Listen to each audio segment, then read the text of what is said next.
What's good, everybody? It's Jack here with Mike.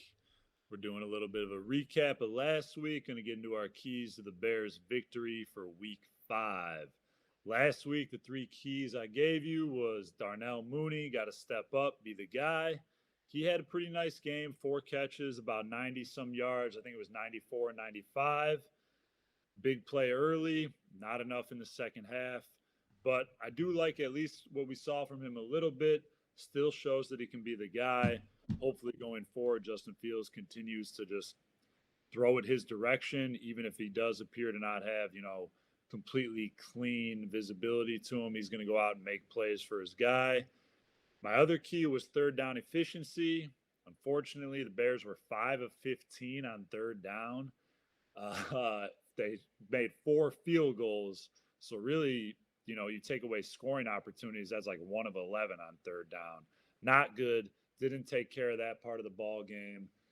And lastly, and most importantly, was the defensive discipline. I mean, they were rolling out of the pocket with Danny Dimes, just uncontested, waltzing into the end zone. He could have done the worm into the end zone on 2 different touchdowns. It was pathetic. We sold out on every single fake, every single misdirection. Even the play where we had Saquon Barkley dead to rights in the backfield on third down somehow escapes, makes it a big gainer. Just horrible, horrible defensive discipline. We kind of all expected the offense to struggle to an extent this year, but what I've seen from the defense the last couple weeks now has left a lot to be desired. Extremely disappointing. Hopefully, Eberflus can turn it around, get them firing a little bit better, but it's been tough to watch the last 2 weeks, last week especially. Mike, how you feeling?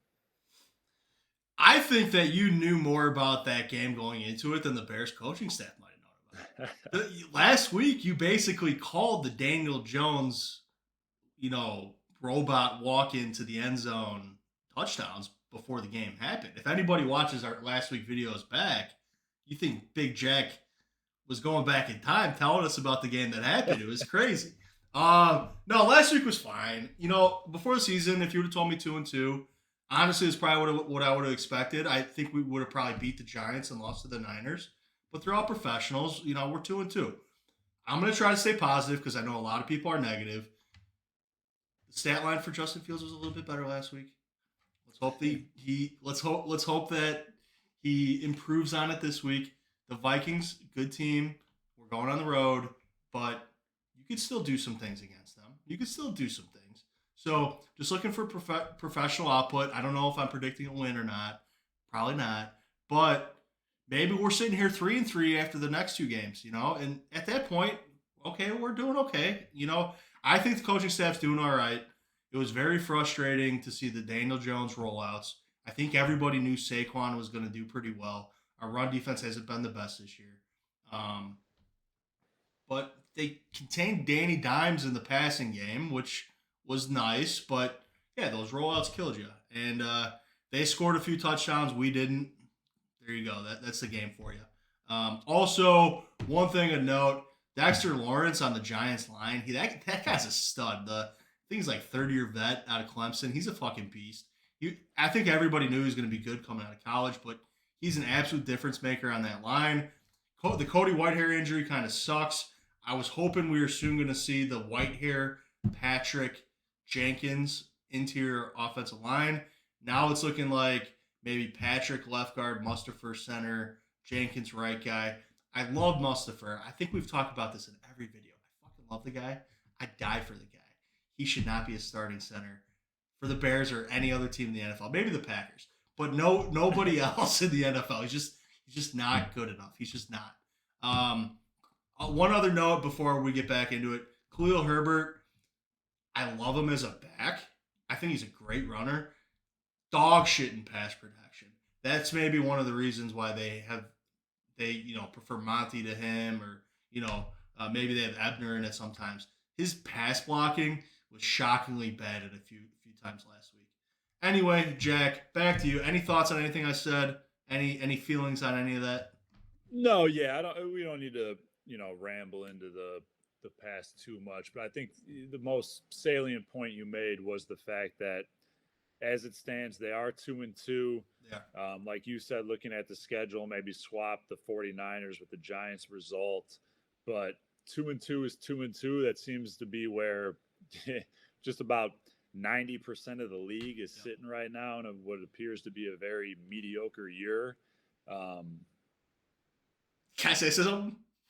Yeah, I don't know if you were telling me to stop. No, can I say something?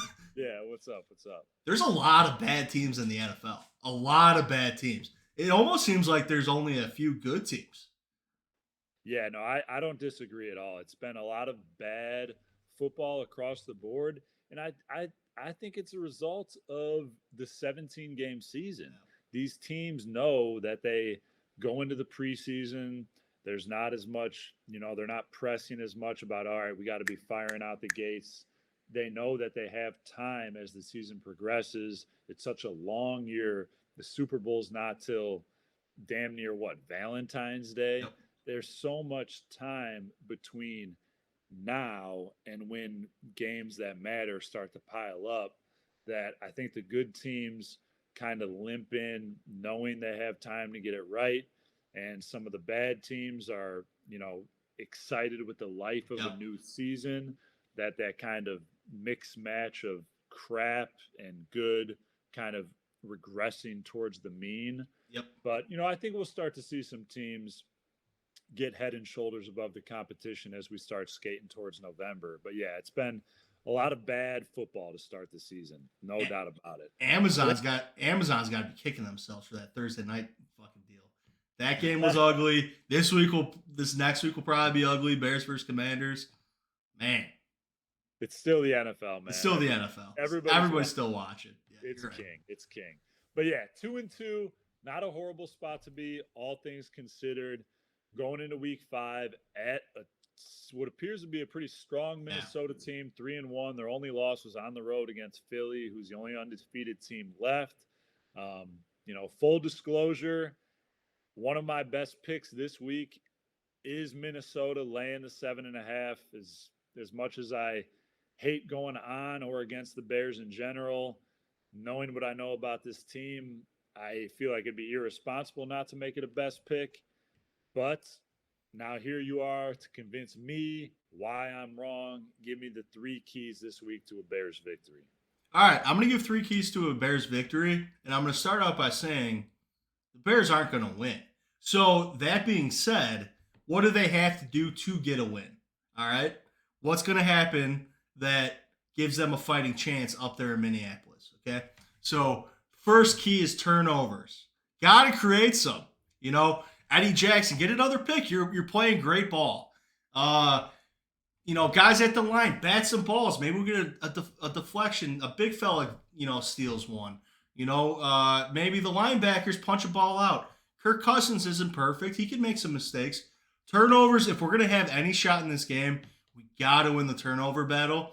I know that's kind of an obvious thing, but if you're +2 in the turnover battle, that is a huge advantage. So let's go out, let's protect the ball, and let's take the ball away from Minnesota. That's the first key to victory.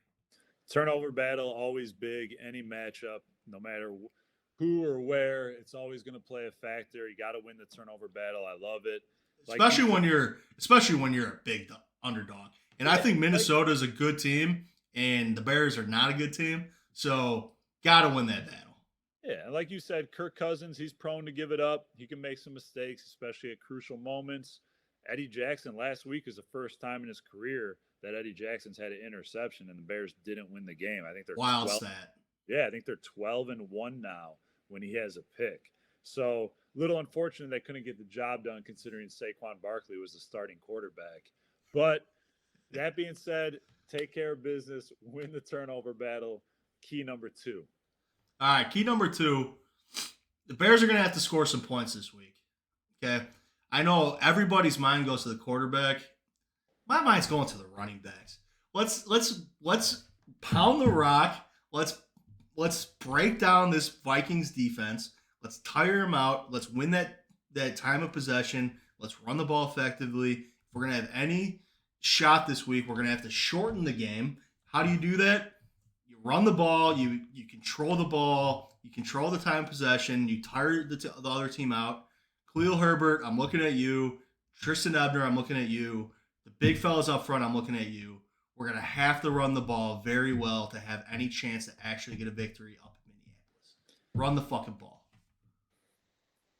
All right, I can respect it. I mean, I'd like to see him be able to move the ball in different ways, but yeah, you got to be able to get it up and down the field one way or another. It doesn't matter how you get the job done. Last week, I mean, our former QB1, if not for a double doink, was about to go to overtime with the Vikings. So if Andy Dalton can get the job done, you know, Justin Fields, what you got, even if you're turning around, just handing it to the guys back there. Let's see if you can move it up and down that field, keep things close, give ourselves opportunity. If you ever refer to Andy Dalton as a Bears QB1 ever again, I'm going to fucking kill you. I'm going to go find you and I'm going to kill you. He was, man. Anyway, third key to the Bears' victory, trickeration. We're going to do a trick play this week. I don't know where it is. I don't know if it's going to be a fake punt. I don't know if it's going to be a fake field goal. I don't know if it's going to be some kind of reverse flea flicker type scenario. We're doing some trickeration, and it's going to fucking work.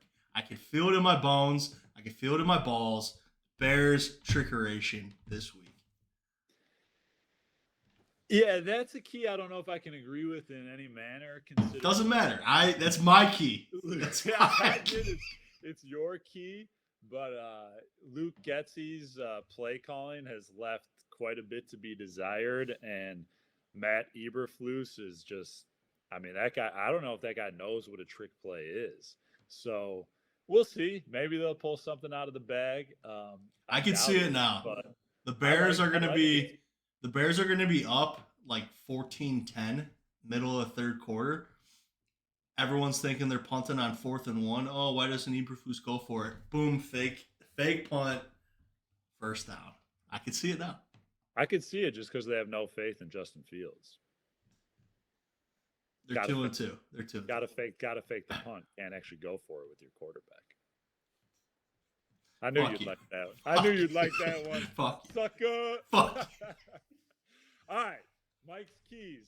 We gotta run the ball. All right. Pound the rock against that Vikings defense. Turnovers. Not make any mistakes.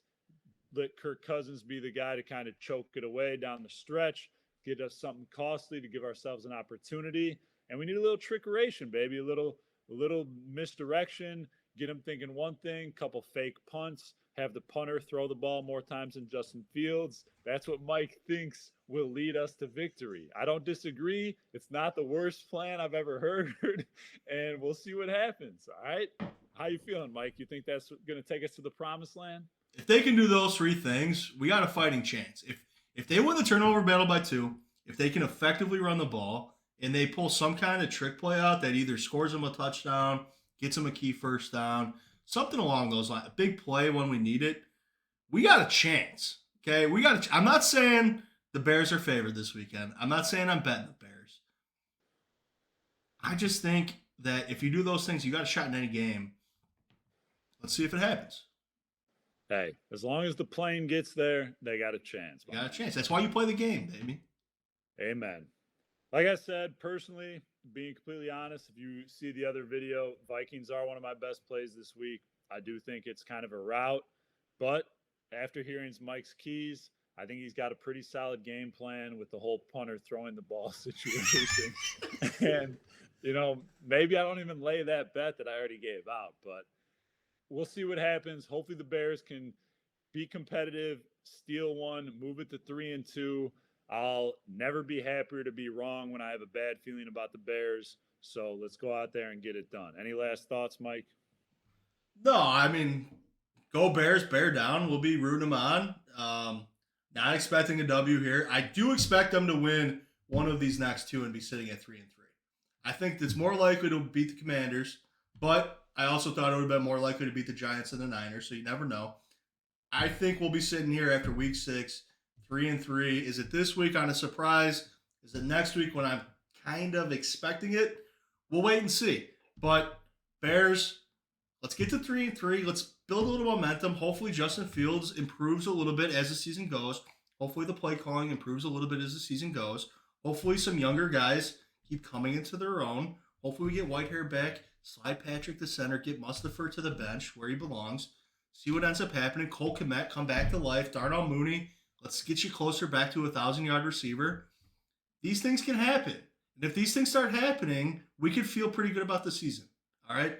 It's early. It's week 4. It's about to be week 5. Let's see how things go. Yep. Baby steps. Big division Baby game. steps. Go out there, be respectable, maybe sneak a win, but don't get embarrassed. Let's go out, have a solid week, and keep it moving, like you said. And we got an interesting Thursday night matchup coming up next week following this one, but we'll take them one at a time. Let's do everything we can to get to 3-2. Bring that trickeration. Maybe I'll bring a 4th key. Get some good luck, man. Get some good luck rolling on that Bears side. Give us a bounce or two. Come on. Yeah, we'll see what happens. All right, let's go. Bears. Like, subscribe, tell your friends about us.